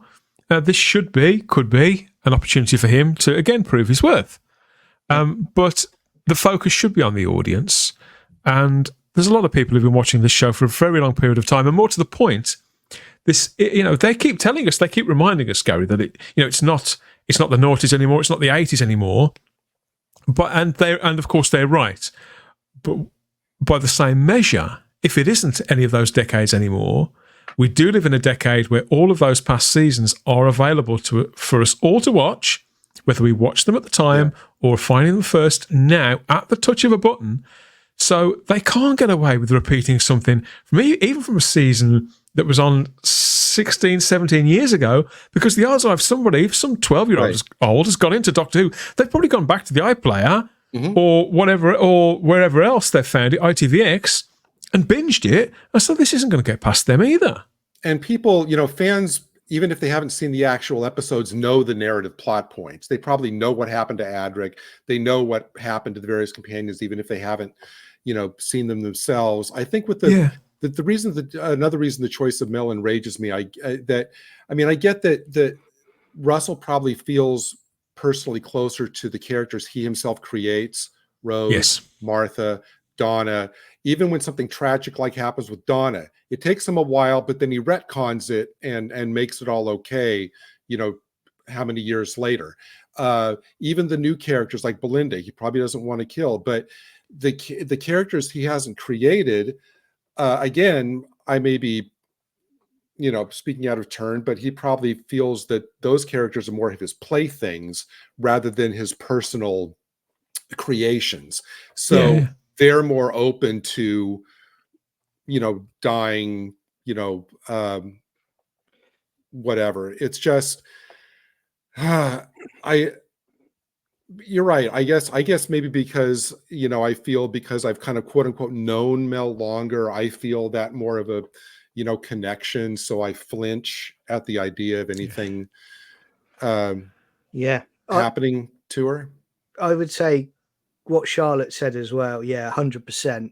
And there were two things for that, really. I was thinking, we talked about this before, about the fact that in season 1, where Shooty cried in every story, pretty much, it devalues a big emotional moment. The reason you hold off is if you're going to do something like this and Shooty's the Doctor is broken, that's when you have those moments where you have your crying and you have your tears, that it really hits home. And I think they devalue it by doing that and making him cry all the time. The other thing I was going to say is, if where Charlotte's right, if they're going down a creative cul-de-sac and he's now going to be the down in the dumps brooding Doctor, one thing they could fix for me, and it creatively works, is when they get to the point where they do the regeneration, have him merging back with the Tennant Doctor, because he left being the joyful Doctor. He's now down in the dumps. So bring him back and merge as one being again. Because he already said in season 1, just fix it. Just fix it. Fix it. They need to do. You're absolutely right. If a character is a quivering wreck on the weekly, which the 15th Doctor has been in just 9 episodes, then when something cataclysmic does happen, something that could potentially have a lot of us out here in the audience and some of the casuals as well, turning on the waterworks, you see the Doctor crying, think, well, it's a day of the week with a Y. So what else? What else is new? You're actually saying you want to see another bi-generation scene? Is that what you're saying? I'm saying to cancel it out, because what RTD has done is he has created that problem for himself, and he's made the excuses off screen by saying, the Tennant's Doctor fell over and died somewhere else off screen. You can use that to basically put that to bed and have them, the Doctor is one being again, get rid of it for good by having that as your story, then move into a new era with a new Doctor without any of this bi-generation nonsense. It's a good way to retcon it and get rid of it. But I won't get that. He does create a lot of problems for himself. I'm trying to help him. Well, I confess I had to laugh at the part of the rumor which says that he now fears that he's putting too many people in danger. When I saw that, I thought, oh, only now are you realizing that your travels are putting your companions in danger? Okay, well, at least that's something. The next part of these rumors does, I mean, this is again going back to another folly of Russell T Davies, is we've got this claim here that Gugu Mbatha Raw's character will be a scientist stroke activist. That worries me. Stroke activist who sides with the Sea Devils as part of the War Between the Land and the Sea spin-off show. So again, this is another problem that Russell T Davies has created for himself by casting a character who was a pretty big character. This wasn't somebody who was in an episode for 5 minutes. She was a recurring character related to a companion, and by putting her in quite a major role, I'm not that surprised to hear this put out there that this could be the balance to the War Between the Land and the Sea, because somebody from the human race has got to represent the Sea Devils' interests side to the argument in a kind of a political edged thriller. That's completely believable. But looking back, I cannot get over the idea of this actress coming back in a new character, even though it's been a long period of time. I can see why they'd want to cast her again. She was probably wasted before. But this is another problem that Russell has created for himself that in many respects I feel the audience, particularly the fan base, are going to have to deal with and chew through. Yeah, and the thing is, Dan, when they talk about the activism, and it's going to be, we know it's going to be about climate change, and it's certainly ecology in some way. Yeah. And if you're going to do it, okay, go away and do the proper research, give a balanced story talking about it, but they never do they? It's like they've just picked up a newspaper, read the first page, and then gone, okay, I'm going to stick that in the story because that's right, and people are bored of it now. it's been in everything for so long. These it's things old now. news already, isn't Yeah. it, John? By the time this spin-off show comes out, which could be another 18 Yeah. months, maybe longer, who knows what else? We've got Yeah. several wars kicking off all over the world, Gary. And with the best, it's not that I'm suggesting that people won't care about this stuff anymore, but it is going to date, isn't it? Yeah, I mean, you're right. I mean, who knows, 18 months from now, what the state of the world's going to be. And I totally agree with John. When I read this and saw the last 6 words, activists siding with sea devils, I thought, okay, it's going to be 5 episodes of climate change. Yeah. So, and you hope that, it might only be like a tiny sledgehammer this time instead of a big sledgehammer. But again, where is the entertainment factor, coming in? Where's the, as John says, where's the monsters? Where's the hiding behind the sofa? Where's all that? It's like almost as if, well, if we throw that in, those things are now a bonus rather than the meat and potatoes of the whole thing. Yeah. I like this actress. I am happy that she's back on the show.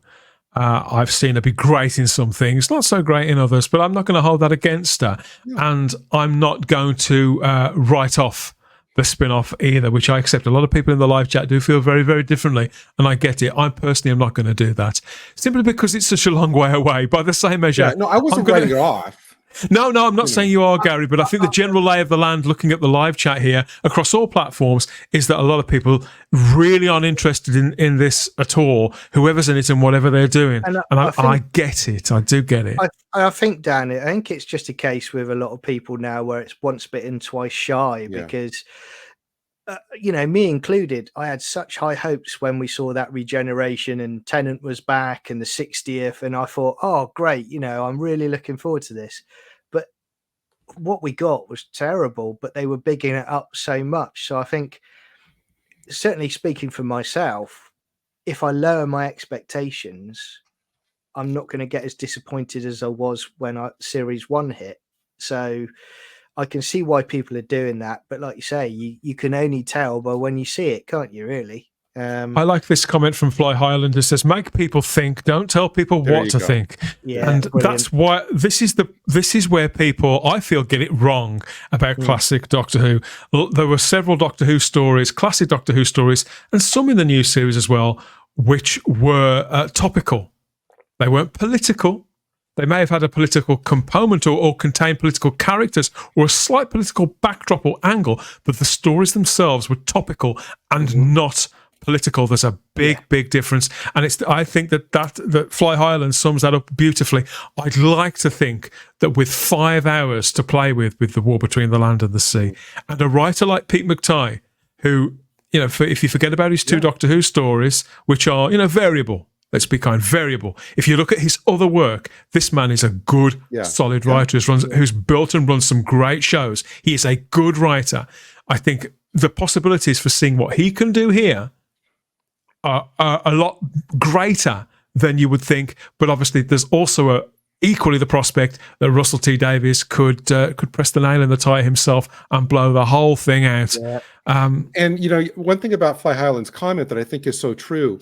You just think about it. The original Silurian story, the ending, 50 years on, and we could sit here, the 3 of us all afternoon, and debate, was the Brigadier right at the end to do what he did, or was the Doctor right? Has nothing to do with politics, but it's a moral, ethical question that the story brings up that we could debate now 50 years later and is just as valid. So that's exactly what Fly Highland's talking about. Give people something to ponder, not say, oh, this guy's right and this guy is wrong. That's why those questions still bubble up decades after the original story. But that you're right, Gary, because that was why Doctor Who was so good. Because I remember as a kid going into school, and the teachers would break us out and they'd say, right, we're going to talk about that story now. What's everyone's thoughts on it? And it would engage a discussion in the schoolroom, classroom. Well, it was a great deal of the point behind studying English literature in particular. You'd look at the way it was put together from a technical point of view and as regards language and the historical context, but a great deal of it was just as you described there, John. Yeah, absolutely. And look, throughout our lives as Doctor Who fans, we've always, and I bet you two are the same, and I bet everyone in this chat is the same, we've always had in our heads our own stories of what would happen if the Sea Devils came back in a certain way. Absolutely. We've all got our own versions. We're not going to get that, sadly, because we can't all have what we want. But at least, just think a dog on the roof of a giant dog on the roof of the TARDIS. That's the level. That's the level that we're at. Yeah. Gary in the big blue box says, "I feel we've lost that little bit with the writing, making things impactful and interesting without it being so in your face." We certainly have on a week-to-week basis. I mean, I'm trying to look back to how successful Torchwood Children of Earth was, which again I know was a really long time ago as well, Gary. But I'm trying to. I'm just trying to get to. That was the shining moment for that series. Yeah, it was, wasn't it? I mean, they are taking inspiration clearly from the Pertwee era with a lot of this, because that does bring us to the final drop here from the Reddit rumors, which is potentially very, very exciting, monumental, you could say, even if we have seen it elsewhere. So the final part goes on to say about the war between the land and the sea, that it will pick up from the story at the end of season 2 of Doctor Who. Do you remember with the Doctor? The idea being that he'll distance himself from humanity. So literally that he won't be available at the push of a button or at the behest of UNIT to deal with whatever. So what are they going to do? Well, according to the Reddit rumours, they're going to call the next best Time Lord they could possibly have in their midst. And that with the Doctor being out of reach during the events of the spin-off, it will be revealed that the Master is now a prisoner of UNIT, and he will be forced to help with the Sea Devil situation. So that's the drive of the story, giving him the chance to be the hero and making the character a kind of anti-hero in the way that Loki is in that show. Again, this seems to be drawing inspiration from the Pertwee era, the Sea Devils. We've seen the Master in prison before. We've seen the Master as an anti-hero before, albeit in the books and the comics. With a Delgado incarnation every single time. This works. We've seen the proof of concept of this. This works, and it is something that I think the Capaldi era sort of flirted with a little bit when Missy was sort of partially redeemed as well. But here, possibly going into it full force, if the story's got to revolve around somebody, ideally, if it can't be the Time Lord, it could be the other Time Lord. Doctor Who fans are going to know where we've seen and heard this before, Gary, but this could actually be quite an effective USP for the passers-by, for Joe Public. What do you think? It's always, I mean, the idea of having a Master-centric story is great. I mean, whether, there's been comic stories, there's been novels where the Master is the central character.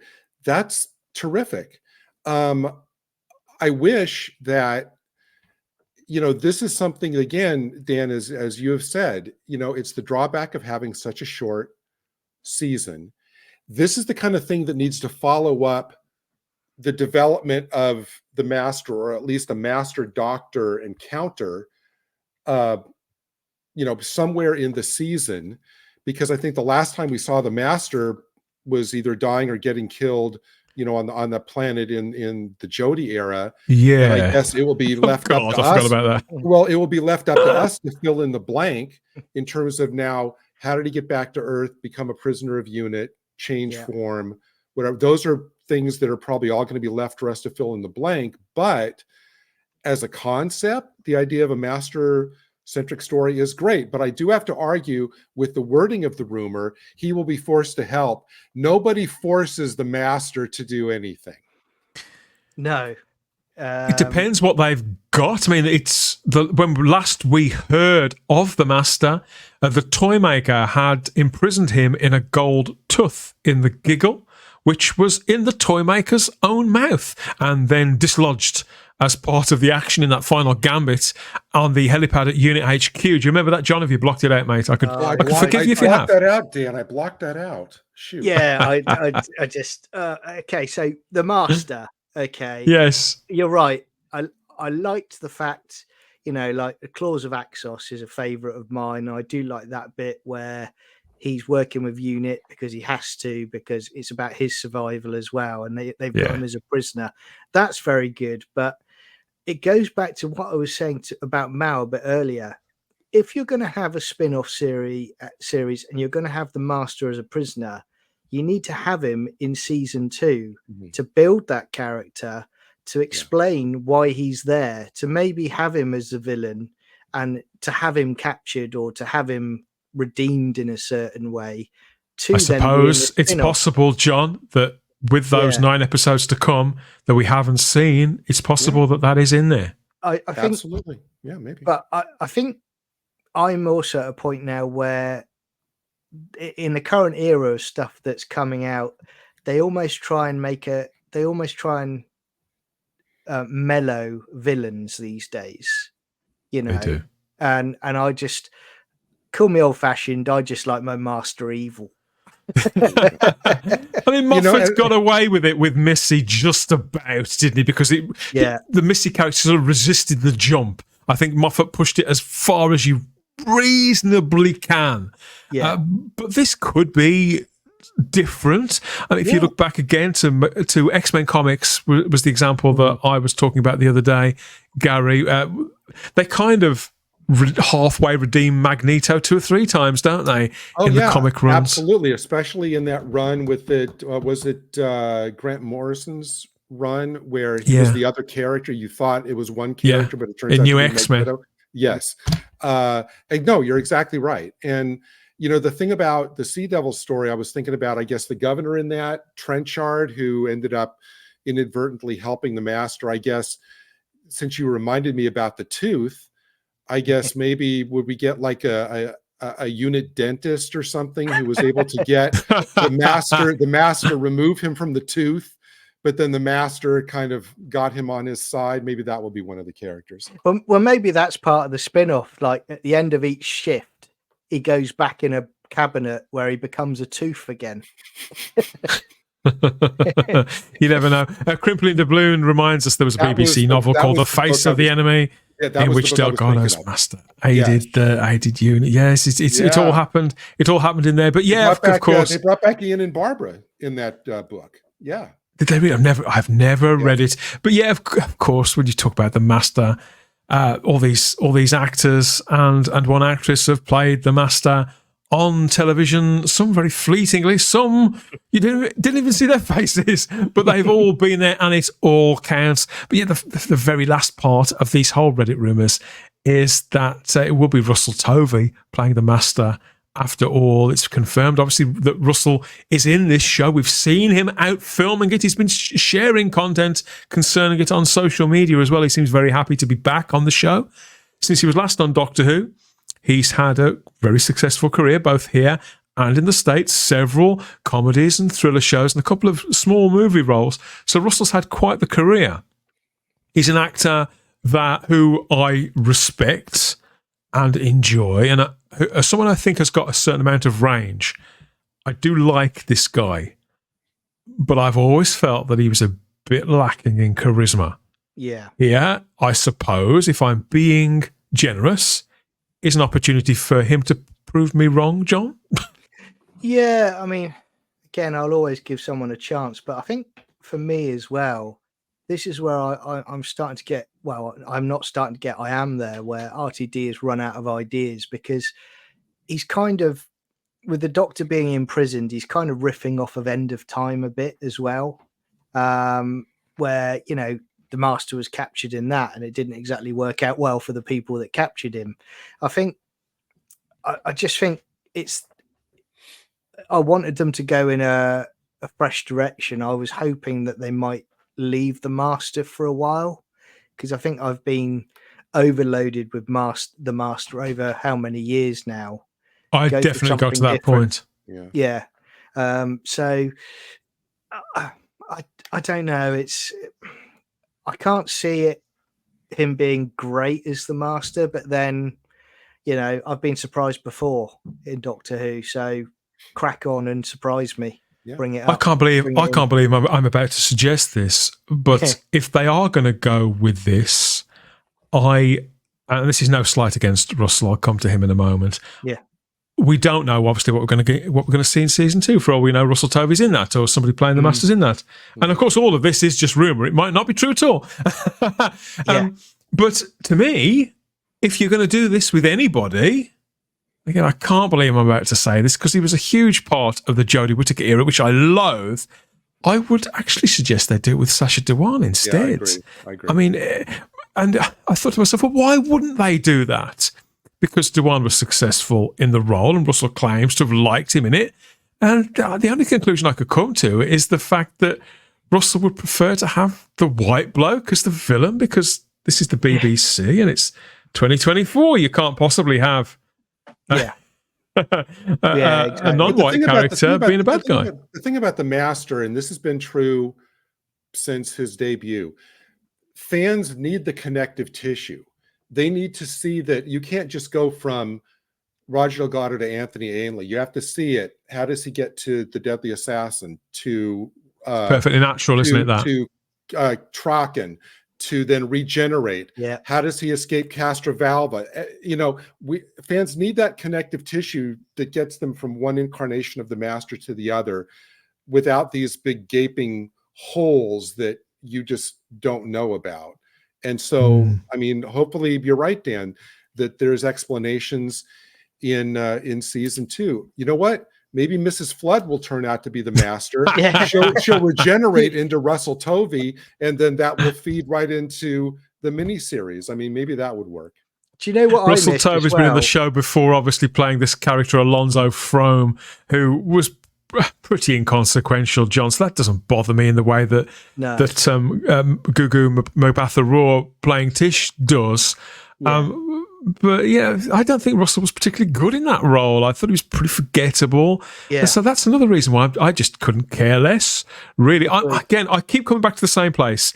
If this is true, and it is just a rumour, it's rumour and speculation, but if this is true, the best thing I can say about it is that I hope he can prove me wrong. Absolutely. And do you know what I wish that they do? I wouldn't get it. Is I wish they'd leaned into a bit of the Big Finish War Master, bring Jacoby back for this short story season, have him working for UNIT, because I'm just gutted we only got that short episode with Jacoby, because he was great as the Master in those first few moments. Yeah, that would. And Dan, you're right. I mean, it really is. I mean, I'm not throwing him under the bus before I've even seen it. We have to wait and see, absolutely, and hope for the best. But that was, I'd love to see Derek Jacobi back. And I think I'm with you about being sort of kind of a little bit cheesed off with the Master. I'm full to the brim of the Master and the Cybermen, come to think of it. But I would be potentially interested in this, particularly as, again, this isn't going to screen probably for another 18 months. Sacha Dhawan was last on screen in the character 2 years ago, about 2 years ago now. It's a good chunk of time. 3.5 years is even more. Perhaps. Has Russell Tovey, Dan, played any characters like this? You know, the kind of malevolent, sinister. I believe he's played sort of morally ambiguous characters in a show called Quantico in America. And I remember that. Okay. And there was a sort of comedy drama that he was part of in Britain. I think that the role he played, he was in Being Human originally, wasn't he? The Toby Whithouse supernatural drama. And I think all of the characters had, and I've never really seen this, I only ever saw the pilot. But as I understand it, the appeal of that show was very much that all of those central characters had a kind of monstrous side to them, even though he was quite a benign presence. Even he had this sort of dark underside, and the character developed quite a lot. So by all means, everybody in the live chat, if there are any Russell Tovey fans out there, let us know your favourite performances by Tovey, be it in television or film or in Britain or the States. And what do you think? Could he be a fit for the Master? I never thought John Sim would work in that part, and he. I know that he hasn't. There are some people who really hate John Sim's Master. I don't. My problem with that incarnation of the Master was never actually John Sim in the finish. It was in the way that it was written and presented. I think so. I liked him when he came back to be good. Capaldi's. I liked him because Moffat kind of toned him down a bit, and I liked that about the Sim Master there, and that was good. I thought he was very good in that story. Lord Thoth says we want our villains to be evil, like in real life. I mean, just because he could be potentially doing this and helping you, it doesn't mean that he still won't do anything that's evil. I think that's part of the drama of a show like this, or when films do it, in that you're never really sure when that character is going to turn or revert to type, or if they are coerced in some way. When is that going to be at tipping point? I think that's where the tension comes from. I think I'd like it more if it was like you say, Pertwee era Doctor Who, where it's kind of like Unit have got his TARDIS and he can't get back to his TARDIS, that sort of thing. So he's having to work for them. They're stopping him in some way. I'd like that element because each episode you're wondering what he's going to do to try and get out of it. It gives it an extra twist. Domgo suggests that Russell Tovey could destroy the character. I don't really see how. I don't. I think that's very. No, that's a little bit extreme. Yeah, that's extreme. Yeah. But again, I'm not a fan of this actor, so I do share your kind of about it. Not with those lugs, says Lee Smith. I always felt that he looked like the monkey out of the PG Tips advert that used to hang around with Johnny Vegas. That always put me off him a little bit. Livens Flame says, I don't think I'll be able to take the Master seriously with those ears. Oh dear. Here's the thing: it's all going to come down to the writing, and as you said, Dan, the writer is solid. Peake McTeague has written. I mean, boy, and all those shorts for the collection, which have just been magnificent. Yeah, strong stuff. If that's the level that we're getting, then bring it on. I look forward to it. You never know. We've got the usual comments, R.I.P. Doctor Who in the live chat and all this sort of stuff. And it's a lot of these, again, it's rumour and speculation. It's all a bit of fun, really. Some of it may come to something. Some of it might not. They're unlikely to leave the Master alone for too much longer. And I can see why. But if you're going to do something different with him, I think this is probably the way to go, to give him a little bit of room to breathe. We've often spoken about how a Dalek spin-off show could be a lot of fun. It's quite ambitious to do something like that. Maybe this is a way of testing out the possibilities for that as well. I don't know. Yeah. I can't. When I look at Russell Tovey and look at the legacy of the Master as a character, how generally speaking, in his appearance and his manner, they do tend to pick people who are opposite numbers, who work as a kind of yin and yang with the Doctor of the time. Yeah. And could Russell Tovey be that for Ncuti Gatwa? Maybe. There. I think Russell is pushing 40. He's a little bit older, but he has a kind of boyishness about him, I suppose. I think he's aging very, very well. I mean, I'm not sure if I don't think he's a degenerate, but hang on, maybe. Okay. Is that from the actual episode? I was going to say, please, that's not from episode 1. Forget it. He's also playing with his small change, so maybe they are quite well. Maybe they are quite well matched. Yes. So those were the current Reddit rumours that are doing the rounds there, that are lighting up Doctor Who fandom at a time where things are really quite quiet, aren't they? And can I tell you how disappointed I am that there's not a rumor about who's sitting on top of the TARDIS now? Well, you never know, Gary. There's a lot. Who took Sutek's space? That's what I want to know. There's a lot of time to pass between now and when this all airs. So hopefully you'll get your wish.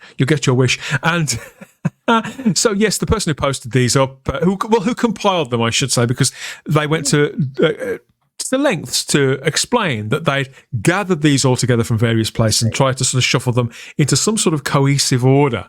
And they signed off with, note, these aren't my leaks. They're just leaks I found on various sites, including Gallifrey Base. Right. So I think that this Redditor has probably done us a bit of a service. I mean, the whole frustration is that no matter what we think we know instinctually, or what we want or what we don't want to hear and to see, there's always a chance that only some of it is only partially true, and in a completely different context as well. So I don't necessarily think it's anything worth throwing our toys out of the pram over or making great declarations about.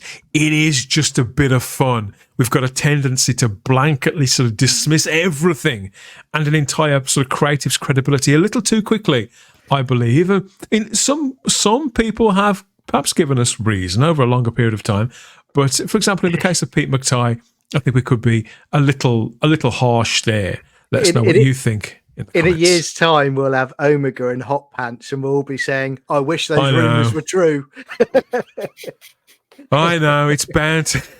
Maybe that will be the musical episode, John. Omega comes back in hot pants for the musical episode. You can check it all out for yourself there on Reddit, courtesy of Fluid Bell 895, who posted this earlier in the week. Series 15 leaks, some small, some major, so beware. Spoilers in big letters, rumour, unofficial, and then a whole list of them there to break down and enjoy to your heart's content. And lots of people commenting and voting up and voting down too. So that's the joy, so I'm told, of Reddit. But people have explained to me what it's all about there. So let us know what you think about everything that we've discussed on our summary of what's going on over on Reddit. That's got the entire fandom talking this week. People are talking about their favourite masters, which is perhaps understandable. Jacoby was great. He and Sim should have swapped places, says Liven's Flame. Oh. Yeah, or Jacoby was just superb in a whole series. I love him in the War Master for Big Finish. He's just great.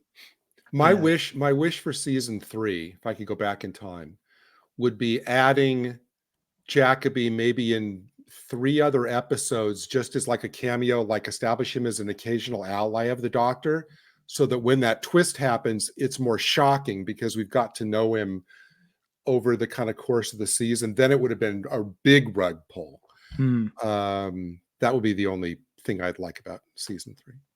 Cybermet Strike says Freemat and Gugu are hot. I completely co-sign on that one. Richard Brooks wasn't a fan of Sasha's master, but he gave it a go and did try to think it through. I really think he was a huge wasted opportunity, a wasted presence in that role. Really done down. You can see him clawing for the good stuff and continually being handed one turd after another, courtesy of the hopeless Chris Chibnall. We've got comments from a bunch of Wallies in the live chat as well. Thank you very much. I agree with Cybermat Strikes on this. I never want to see the Master and the Cybermen together ever again. I'm so over that. Yeah, and I mean, again, they're just going to ignore what's happened before, aren't they? If he comes back, they won't address all of that's gone on. And it's what Gary was saying earlier. It's about fans want to have that thread of what's happened before. You know, at least little jumps to get you to where you are. Connective tissue continuity. And that kind of feeling you've got a tapestry of continuity. Tapestry of continuity there. Liven's Flame speculates that it's now the Borad from Time Lash on the top of the TARDIS. Maybe it's Rassilon, according to Neville. Who knows? Derek Jacoby was a class act, says Domgo. Agreed. Co-signed all day, every day. And Andrew Gareth Dick. Please, thanks for elaborating there, Andrew. I said I can't see Tovey as the Master. Not a good casting, if true. No, I'm not keen either. I have to say it's up to him to kind of win me over. But I'm just one of many. Maybe he's got a huge fan base. And Timothy Dalton as Rassilon was brilliant. Reminds us of a bunch of Wallies there. Of course, he was. No mention of Rassilon yet, although this is Russell today. He's bound to go back to the well on that, but nothing on Reddit. So, but who knows?